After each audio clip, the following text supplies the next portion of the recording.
올해 첫째 주를 맞이하면서 우리는 시편을 만납니다. 시편에는요 많은 이들의 노래가 담겨져 있고 또 시편에는 많은 이들의 기도가 담겨져 있습니다.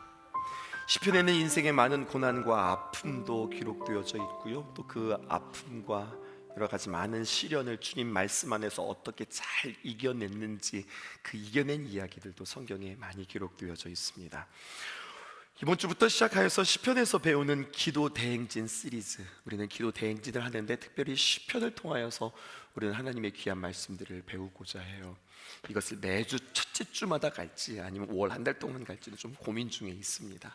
함께 귀한 말씀, 하여튼 시편을 만나면서 우리는 어떻게 하면 이 시편에 놀라운 진수들을 나의 것으로 삼을 수 있을까 생각하는 귀한 시간 되었으면 좋겠어요.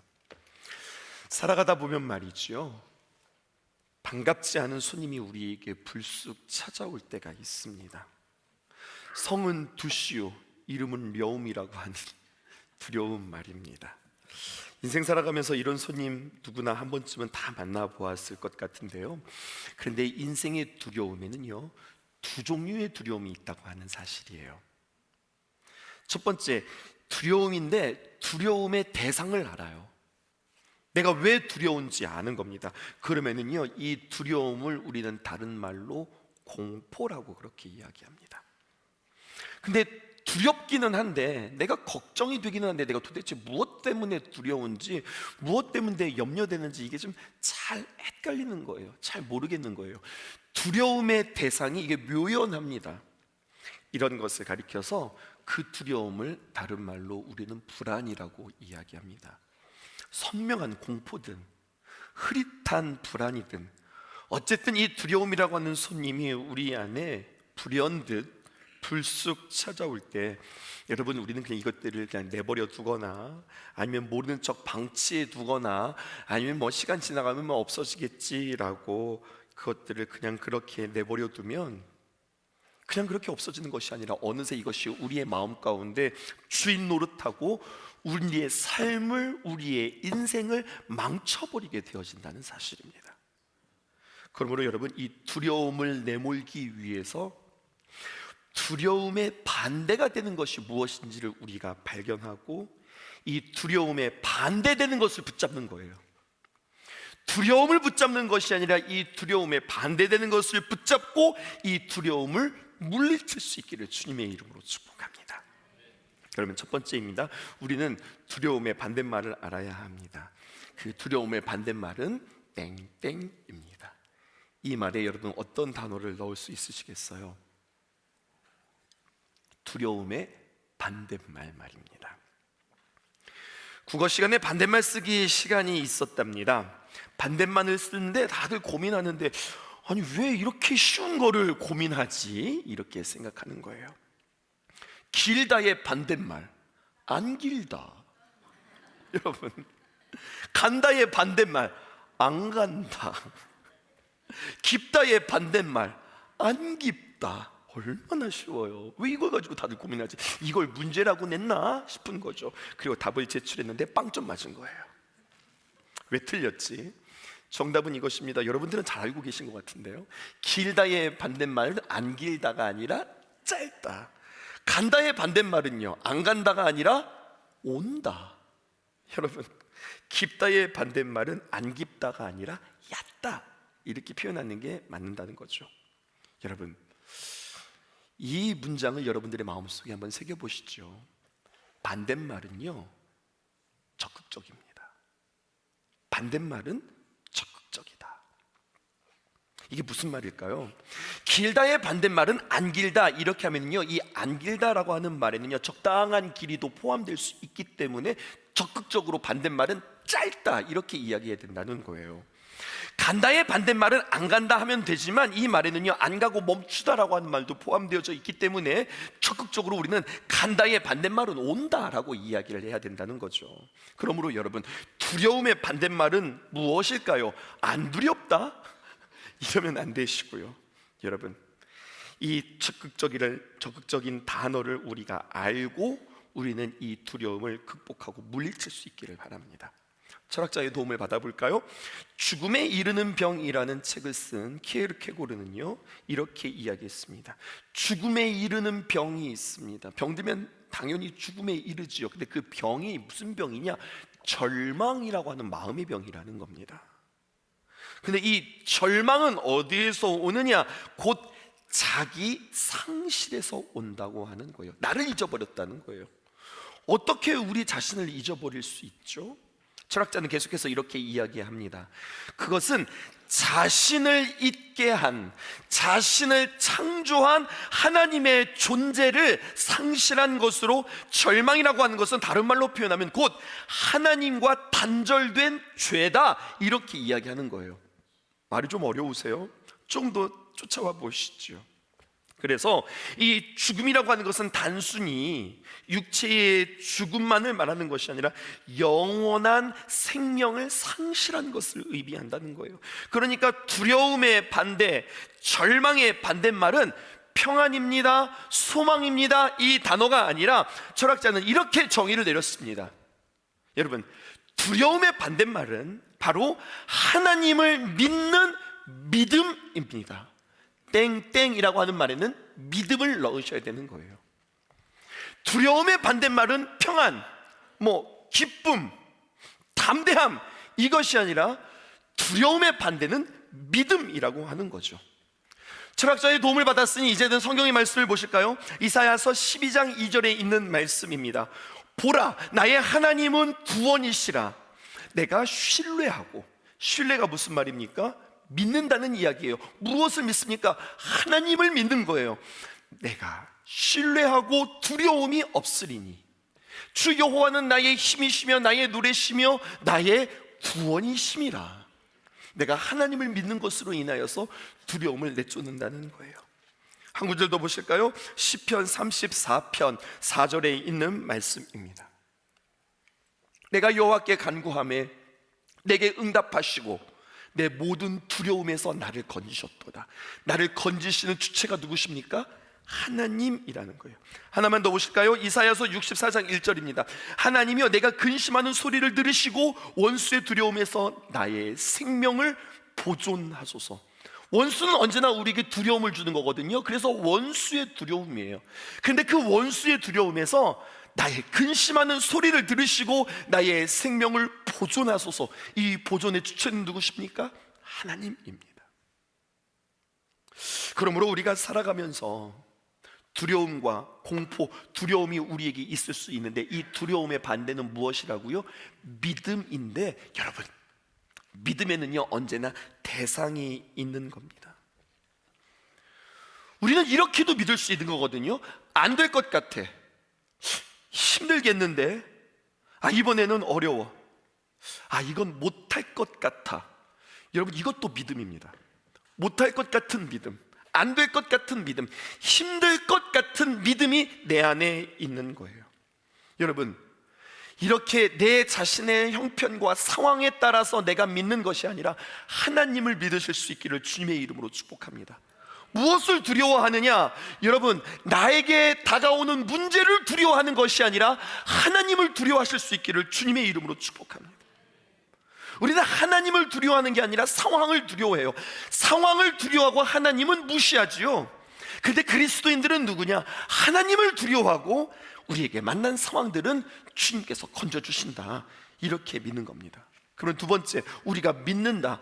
어떻게 믿으면서 두려움을 극복할 수 있을까요? 이것을 조금 더 구체적으로 생각해 볼게요. 시인인 우리 다윗을 한번 생각해 보십시다. 그의 인생에는요 참 많은 두려움이 있었어요. 유독 이 다윗에게는요 많은 두려움이 있었습니다. 사람에 대한 두려움이 있었습니다. 어린 시절 골리앗부터 시작하여서 장년에 이르러 그는 사울을 만났는데, 그렇게 끝나는가 했더니 그의 노년에는요 그의 아들 압살롬이 그를 참으로 두렵게 했어요. 골리앗, 사울, 압살롬. 그의 인생의 초반에, 그의 인생의 장년에, 심지어는 그의 인생의 노년에 한 번도 빠짐없이 그의 인생에 두려움이 없었던 사람은 없었습니다. 그는 노래합니다. 뭐라고 노래합니까? 여호와는 나의 빛이요 나의 구원이시니 내가 누구를 두려워하리요. 여호와는 내 생명의 능력이시니 내가 누구를 무서워하리요. 누구를 무서워해? 누구를 두려워해? 이런 마음이 아닙니다. 오늘 시를 가만히 읽어보면, 지금 우리가 1절만 읽어서 그렇지 그 뒤를 쭉 읽어보면 이 시는요, 사실 다윗은 두려운 겁니다. 그러면서 끊임없이 하나님을 의지적으로 생각하는 겁니다. 여호와는 나의 빛이요 나의 구원이시니 내가 누구를 두려워하리요. 사실은 그의 마음 가운데 두려움이 있습니다. 여호와는 나의 생명의 능력이시니 내가 누구를 무서워하리요. 계속 그에게 엄습해오는 그 무서움 가운데 계속해서 그는 누구를 생각하는 거예요? 하나님을 생각하는 거예요. 여호와는 나의 빛이시지, 나의 구원이시지, 여호와는 내 생명의 능력이시지. 2절과 3절을 볼까요? 그 무서운 이유가 있습니다. 악인들이 내 살을 먹으려고 내게로 왔으나 나의 대적들, 나의 원수들인 그들은 실족하여 넘어졌도다. 등장하는 인물들을 보십시오. 악인들이 등장합니다. 대적들이 나옵니다. 원수들이 나옵니다. 그리고 그들이 나의 살을 뜯어먹겠다고 지금 달려드는 겁니다.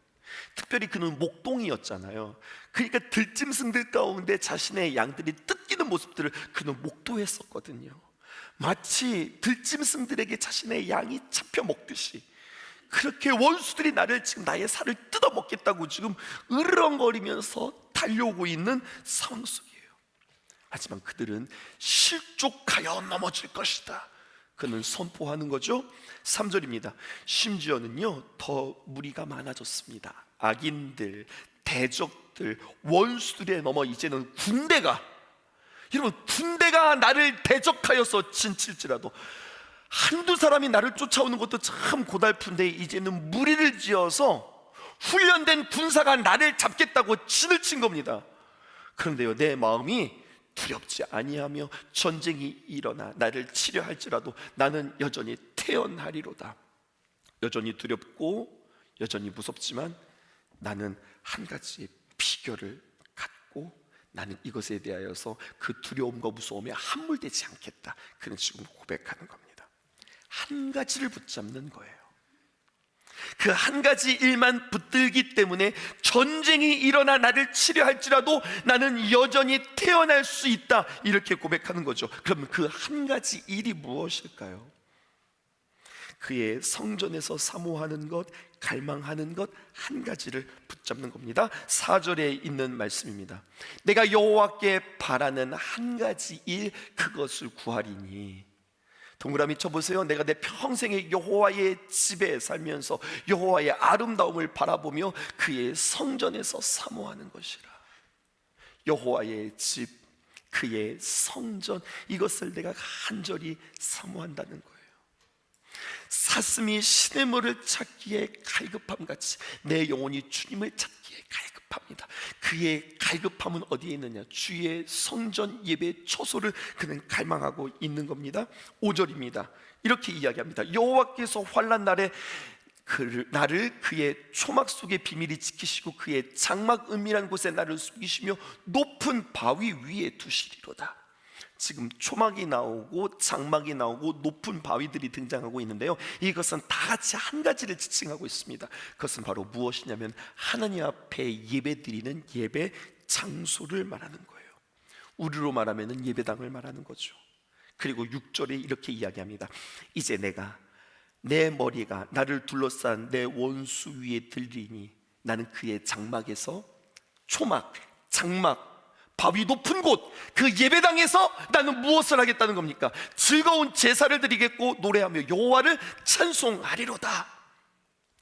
다윗의 모습을 여러분들 생각해 보십시오. 원수가 나를 해하려고 친치고 있고 군대가 나를 대적하려고 그들이 엄습해 올 때 그들은 부지런히 달려갑니다. 어디로 달려가느냐? 성전으로 달려가는 겁니다. 그리고 그곳에서 나는 즐거이 오직 여호와만 바라보면서 예배하겠다라고 이야기하는 거예요. 마지막입니다. 이제 3번, 다윗이 발견한 신앙의 원리, 신앙의 공식, 신앙의 논리를 이제 우리는 발견해야 할 것입니다. 군대가 나를 대적하고 전쟁이 일어나 나를 치려 할지라도 나는 오직 한 가지 일, 무엇에 집중하겠다는 거예요? 예배하는 일에 집중하겠다는 거예요. 그러면 여러분, 왜 두려움과 예배에 무슨 상관관계가 있는가? 우리가 이것을 살펴볼 필요가 있습니다. 수학 시간에는요, 수학 공식을 가르쳐 주지요. 수학 공식을 내가 알면 어떤 수를 갖다 댄다 하더라도요, 그곳에 입력만 하면 여러분, 우리는 모든 문제를 풀 수 있습니다. 그러니까 공식을 내가 아는 것이 중요한데, 그런데 그 공식은요, 그냥 내가 무조건 외워가지고 그냥 y는 ax 플러스 b x 플러스 c 뭐 이래서 이차 함수 막 생각하면서 막 근의 공식을 외우면서, 여러분 이렇게 하는 것이 아니라, 여러분 그 공식이 나오기까지 어떤 원리가 있는지를 알아야 되는 겁니다. 다윗은요 그 공식의 원리를 알았어요. 그리고 어떤 문제들을 만나든 그 공식에 대입해서 그 문제를 풀어내는 사람이었습니다. 그리고 그 공식을 오늘도 우리는 가져가야 할 것입니다. 자, 보세요. 군대가 나를 대적하고 전쟁이 일어나 나를 치료할지라도 오직 한 가지 일, 예배에 집중하겠다고 하는 공식을 가지고 이게 어떤 상관관계가 있는지 한번 생각해 보십시다. 신앙의 논리, 신앙의 원리, 신앙의 공식은 바로 이런 겁니다. 전쟁이 일어나 나의 두려움의 대상이 나를 죽이고 진을 치고 있어도 자기는 어떻게 하겠다고요? 장막으로 뛰어가서 제사를 드리겠다고요. 이 두 관계를 알았어요. 무엇을 알았을까요? 여러분 이겁니다. 나를 두렵게 하는 두려움의 대상들, 여러 가지 많은 힘들게 하는 많은 힘든 상황들과 나의 예배는 반드시 관계가 있다. 나를 힘들게 하고 나를 어렵게 하고 나를 두렵게 하는 이 모든 것과 나의 예배는 아무런 상관이 없는 것이 아니라 이것은 반드시 어떤 관계가 있다는 거예요. 여러분, 이런 믿음이 여러분들에게도 있으십니까? 저는 오늘 여러분들에게 도전해요. 오늘도 이 성전에 가득 메워서 예배드리는 여러분, 얼마나 복받은 여러분들입니까? 하나님 앞에 나와서 예배하고 하나님의 귀한 말씀을 들으니 여러분들 참 다행이고 참 감사한 일입니다. 정말로 하나님의 말씀을 알지 못하고 듣지 못하니 그것이 안타깝지요. 그런데 말입니다, 진짜 더 안타까운 상황이 벌어지는 거예요. 뭐가 안타까우냐? 이렇게 나와서 하나님의 앞에 나와 예배를 드리고 하나님의 말씀을 듣고 내가 은혜를 받았으나 나의 삶에 가서는 나의 이 예배와 내가 오늘 주님 앞에 드려진 이 예배와 나의 삶의 문제가 어떤 연계를 내가 맺지 못하는 거예요. 이건 더 불쌍한 거예요. 차라리 나오지나 말든지. 나오기는 했는데, 하나님의 말씀을 듣기는 했는데, 나의 삶의 여러 가지 문제와 대적들을 이 문제와 어떤 상관관 가운데서 이것을 풀어내고 이겨내고 내가 극복하느냐, 이것을 알지 못한 채 그냥 신앙생활은 신앙생활대로 하고 어려움은 어려움대로 만나는 우리들의 현실을 우리는 바라보게 되어진다는 겁니다.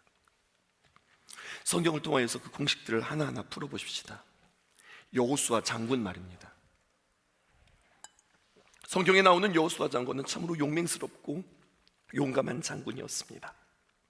가나안 땅에 들어가서 늘 그는요, 왜 용감한 장군이라고 하는가? 전쟁에서 단 한 번도 뒤에서 본 적이 없어요. 늘 앞장서서 백성들을 진두지휘했고요, 그리고 그의 전쟁은 대부분 승리하였습니다. 쳤다가도요 다시 한번 하나님으로부터 회복하고 늘 이기는 싸움만 그에게 했습니다. 어떻게 그는 전쟁에서 승리하고 어떻게 그는 그렇게 두려움을 이기고 용감한 장수가 되었을까요? 배웠어요. 그는 공식을 확실하게 가지고 있었습니다. 어떻게 배우는 줄 아세요? 모세를 통하여서 배웠습니다. 그 배운 이야기를 여러분들에게 들려드릴게요. 이스라엘 백성들이 말입니다, 애굽에서 나와서 처음 치루었던 그 전쟁 말입니다. 르비딤에서 아말렉 족속과의 전쟁에서 그는 배웠습니다. 그들이 광야를 걸어가고 있는데 갑자기 느닷없이 아말렉 족속이 무장을 하고 이스라엘 백성들을 덮치는데, 이때 이스라엘 백성들이 얼마나 당황했는지요.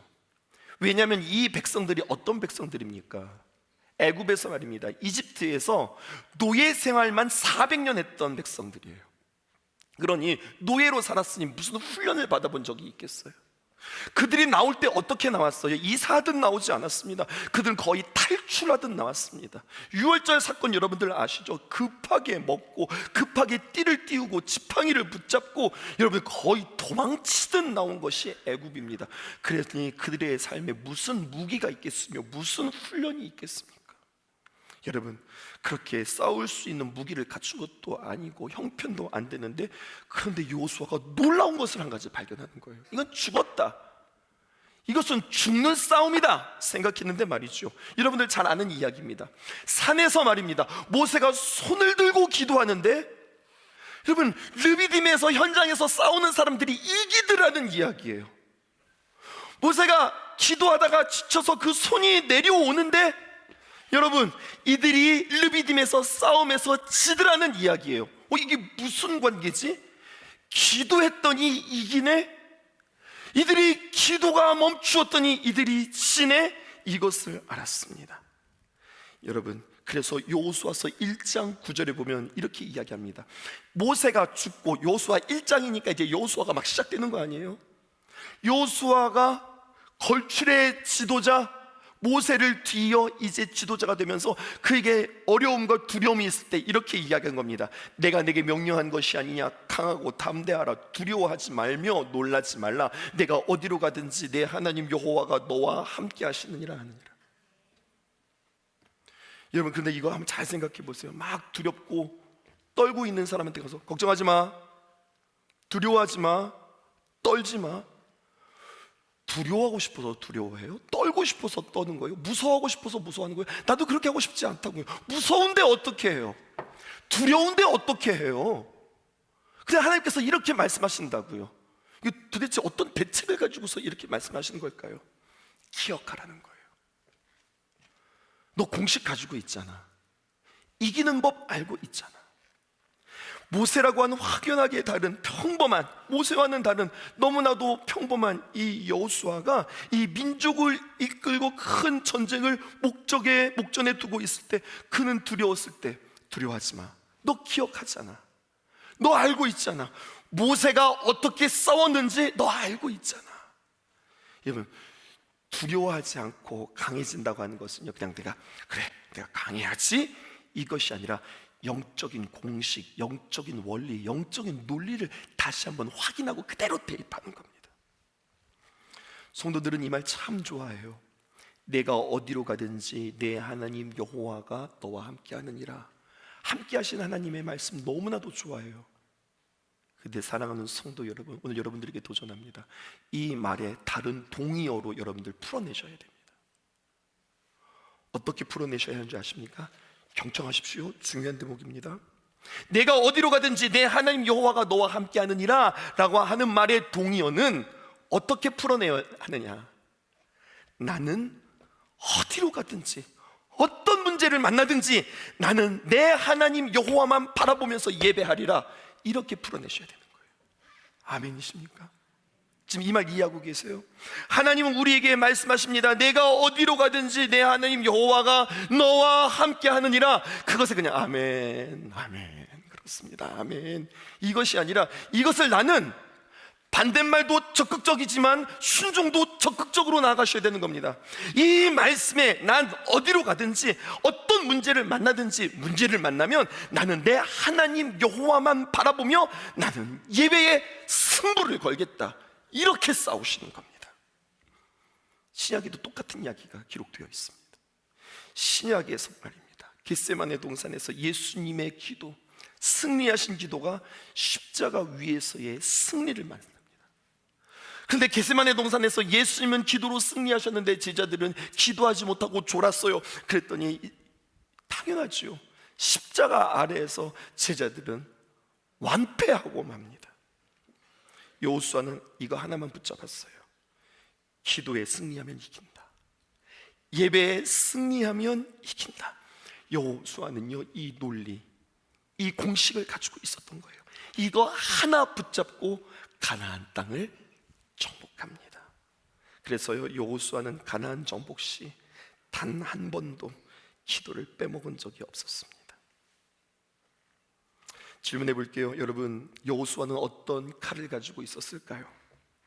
여호수아는 달 밝은 밤에 수루에 홀로 앉아 긴 칼 옆에 차고 깊이 씨름하는 자가 아니었습니다. 여호수아에게는요, 놀랍게도 단창을 가지고 있었습니다. 늘 단창을 높이 들고 소리치는 자가 여호수아였습니다. 여러분, 단창을 가지고 전쟁을 사실은 할 수가 없어요. 단창을 들고 하늘을 향하여서 높이 들었다고 하는 이야기는 창을 가지고 상대방을 향하여서 찌르거나 던지거나 하는 어떤 전쟁 기술을 그가 연마했다는 것이 아니라 하늘을 향해 기도하는 단창은 그에게 있을 때 기도하라라고 하는 신호였습니다. 싸움을 일으켜야 한 거예요. 하나님만 집중하고 기도하고 예배하는 일에 총 집중하는 사람이었습니다. 사랑하는 성도 여러분, 춘천 신성교회의 핵심 가치가 있습니다. 우리는 언제나 이 세 가지를 목표로 합니다. 신성교회는 뭐 하는 교회야? 라고 한다면 이 세 가지를 말씀하셔야 돼요. 혹시 저만 아는 거예요? 첫 번째가 무엇입니까? 우리는 예배합니다. 두 번째, 우리는 다음 세대에 우리는 집중합니다. 그리고 세 번째, 우리는 우리에게 주신 귀한 은혜가 있기에 그것을 우리는 선교로 풀어냅니다. 핵심 가치 세 가지: 예배, 다음 세대, 그리고 선교입니다. 여러분 항상 앞에 나오셔서 중보하시고 또 여러분 대표하면서 기도하실 때 이 기도 제목들을 빠뜨리지 않고 기도할 수 있기를 주님의 이름으로 축복합니다. 예배에 승리하고요, 다음 세대를 세우고요, 그리고 선교하는 일에 앞장서는 교회. 여러분, 그러니까 예배는요, 예배에 성공하면 예배로 인하여서 자신을 엄습하는 모든 두려움들을 박살낼 수 있다고 하는 이 경험이 저와 여러분들 가운데 있기를 주님의 이름으로 축복합니다. 이 여호수아가 가진 그 원리를요, 다윗도 그대로 지금 적용하고 있는 거예요. 4절 다시 한번 보십시다. 내가 내 평생에 여호와의 집에 살면서 여호와의 아름다움을 바라보며 그의 성전에서 사모하는 것이라. 오직 이거 한 가지만 하나님 앞에 구하겠다는 거예요. 그런데 여러분, 이것을 조금 더 온전하게 해석하실 수 있기를 바라요. 그렇구나, 내가 힘들고 어려울 때마다 내가 그곳에 있지 않고 반드시 하나님 앞에 예배하는 이 예배 자리에 나와서 하나님 앞에 기도하고 예배함으로 문제를 풀어야지. 뭐 우리의 일상에서는 될 수 있으나 여러분, 우리가 직장에서 힘들고 어려울 때 잠깐 노트북을 덮어놓고 교회로 막 달려와서 여러분들 기도하시겠습니까? 학교에서 힘들고 어려운 일들을 만날 때 학교에서 곧장 여러분들 이 교회로 달려오시겠습니까? 달려오실 수 있으면 좋죠. 그런데 여러분, 여기서 말하는 성소, 그의 성전은 물리적인 장소가 아니라 영적인 장소라고 하는 사실이에요. 하나님과 나만의 spiritual, 여러분, 로케이션, 영적인 장소, 내가 만나는 자리, 내가 집중하는 자리, 내가 간구하는 자리, 내 마음에 그 공간이 반드시 있으셔야 되는 겁니다. 이 마음의 집을 여러분들 지으셔야 되는 거예요. 어떻게 짓느냐, 지금부터 잘 설명해 드리겠습니다. 여러분, 새로운 달을 시작하면서 이제 5월도 시작되어졌는데 여러분들은 여러분들의 마음이 어디에 있기로 작정하셨습니까? 뭐 마음이 있는 것도 작정하셔야 되는 겁니까? 예, 작정하셔야 되는 겁니다. 여러분, 사람이요, 마음이 있는 곳에요, 바라보게 되어져 있어요. 바라보게 되어지면 어떻게 되는 줄 아세요? 집중하게 되어져요. 집중하게 되면 어떻게 되는 줄 아세요? 내가 영향을 받게 되어져요. 영향을 받다 보면 여러분, 내가 나중엔 어떻게 되는 줄 아세요? 그것을 예배하게 되어져요. 여러분, 바라봄의 법칙이 너무나도 중요합니다. 시편 27편 우리가 걸어가고 있는데 7절에서 9절 제가 읽어드릴 테니까 뭐가 반복되는지 보세요. 여호와여, 내가 소리내어 부르짖을 때에 들으시고 또한 나를 긍휼히 여기사 응답하소서.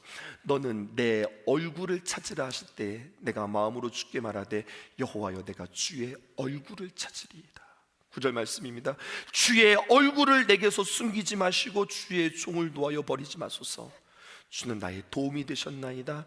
나의 구원의 하나님이시여, 나를 버리지 마시고 떠나지 마소서. 뭐가 반복되었지요? 주의 얼굴입니다. 마음이 있는 곳을 바라보고 바라보다 보면 집중하게 되어지고 집중하다 보면 영향을 받게 되어지고 영향을 받다 보면 내가 예배하게 되어지는데요, 다윗은 한 가지 중요한 원리를 가르쳐 주는 거예요. 그 성소에 들어가, 마음의 성소에 들어가 너는 끊임없이 여호와 하나님의 얼굴을 구하라. 집에 강아지 키우시는 분들은 잘 알 것 같은데요, 먹을 거 있으면 꼭 식탁 옆에 내려와가지고 그냥 눈을 초롱초롱하게 뜨면서 주인 얼굴만 바라봅니다. 먹는 먹이를 바라보는 게 아니라 주인 얼굴을 바라봐요. 여러분, 아주 똑똑한 영적인 원리가 거기에 있습니다. 강아지가요, 먹는 것을 바라보는 게 아니라 주인 얼굴만 빤히 쳐다보는 거예요. 왜? 주는 사람은 주인이니까. 여러분, 우리도 마찬가지예요. 나의 문제의 해결은 상황에 있지 않습니다. 사람에게 있지 않습니다. 하나님께 있습니다. 하나님을 계속해서 구하는 거예요. 그럼 언제나 하나님은 우리에게 이렇게 말씀하시죠. 하나님의 때에 하나님의 방법으로 하나님께서 해결해 주신다고요. 그러니까 여러분, 싸움은 어떤 싸움이냐? 예배 싸움이라고 한다면 예배는요 그냥 무작정 예배하는 것이 아니라 예배를 통하여서 기도하며, 그리고 우리가 주님 앞에 말씀을 붙잡으며 끊임없이 그 가운데서 하나님을 바라보셔야 되는 겁니다. 어떻게 그냥 해결될 거야가 아니라 하나님께서 해결하신다, 답은 하나님께 있습니다라고 끊임없이 고백하시는 거예요. 하나님이 해결해 주세요. 하나님이 답을 주세요. 하나님께서 풀어주세요. 사람의 방법과 돌아가는 상황들을 통하여서 해결되는 게 아니라, 야, 이것은 하나님께서 해결해 주셨네, 이것을 바라볼 수 있도록 나는 끊임없이 하나님만 바라보는 겁니다. 그래서 8절에 너희는 내 얼굴을 찾으라. 여호와여, 내가 주의 얼굴을 찾으리이다. 주의 얼굴을 내게서 숨기지 마옵소서. 주의 얼굴을 구한다. 이것은 이런 겁니다. 공항에 가면 말입니다, 터미널에 가면 많은 얼굴들이 있잖아요. 그런데 누구를 찾습니까? 내가 누구에게 가야 할까요? 내가 만나야 할 사람, 내가 찾아야 할 사람, 그 사람을 만나고 그 사람을 찾는 것, 그 얼굴을 찾아야 되는 거 아니겠어요?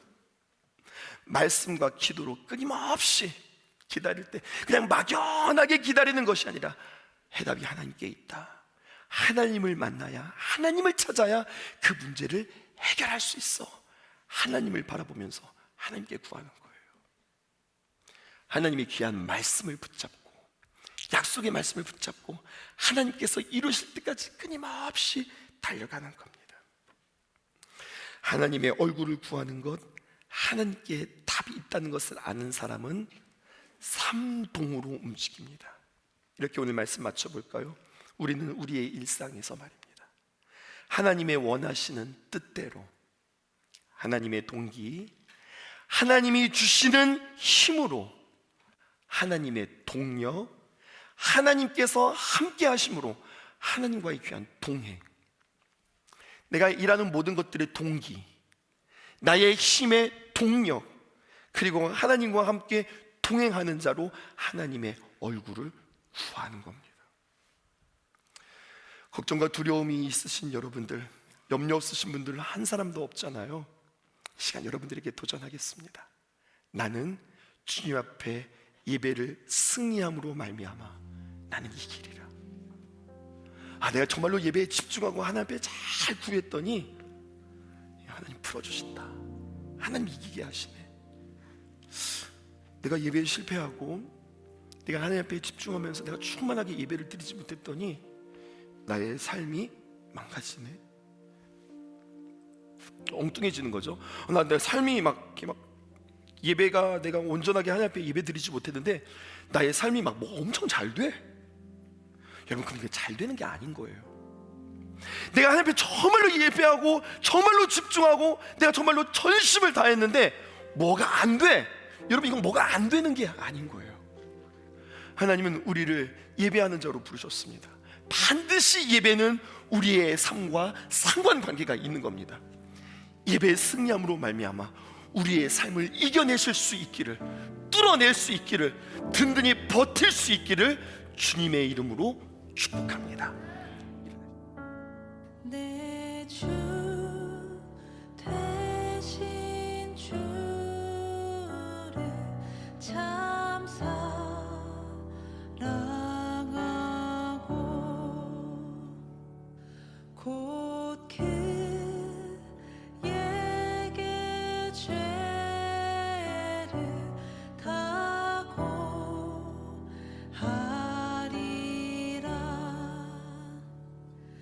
그는 해를 주신 내 예수 시니 이전보다 더욱 사랑합니다.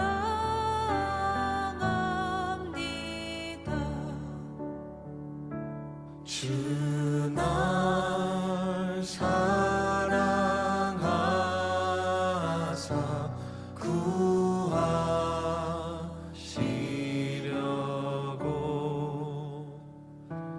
저 십자가 고난 당하셨도다. 그가 시관 쓰신 내 주 배우니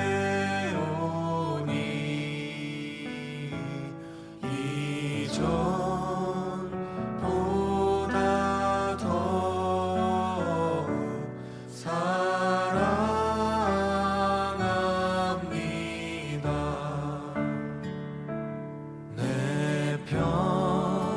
평생에 힘쓸 그 큰 의무는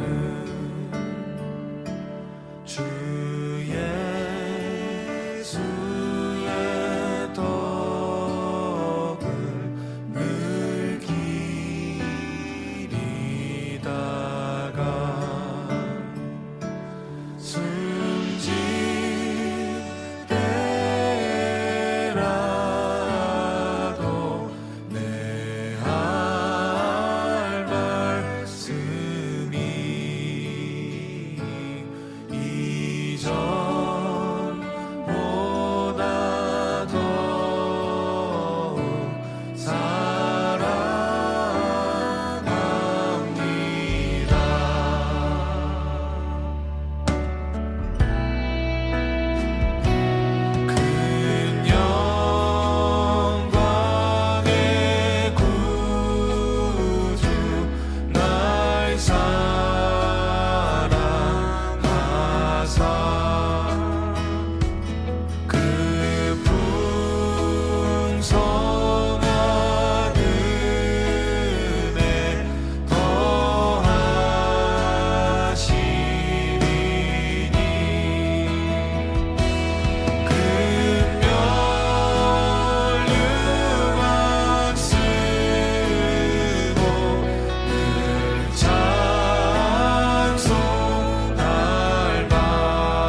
소리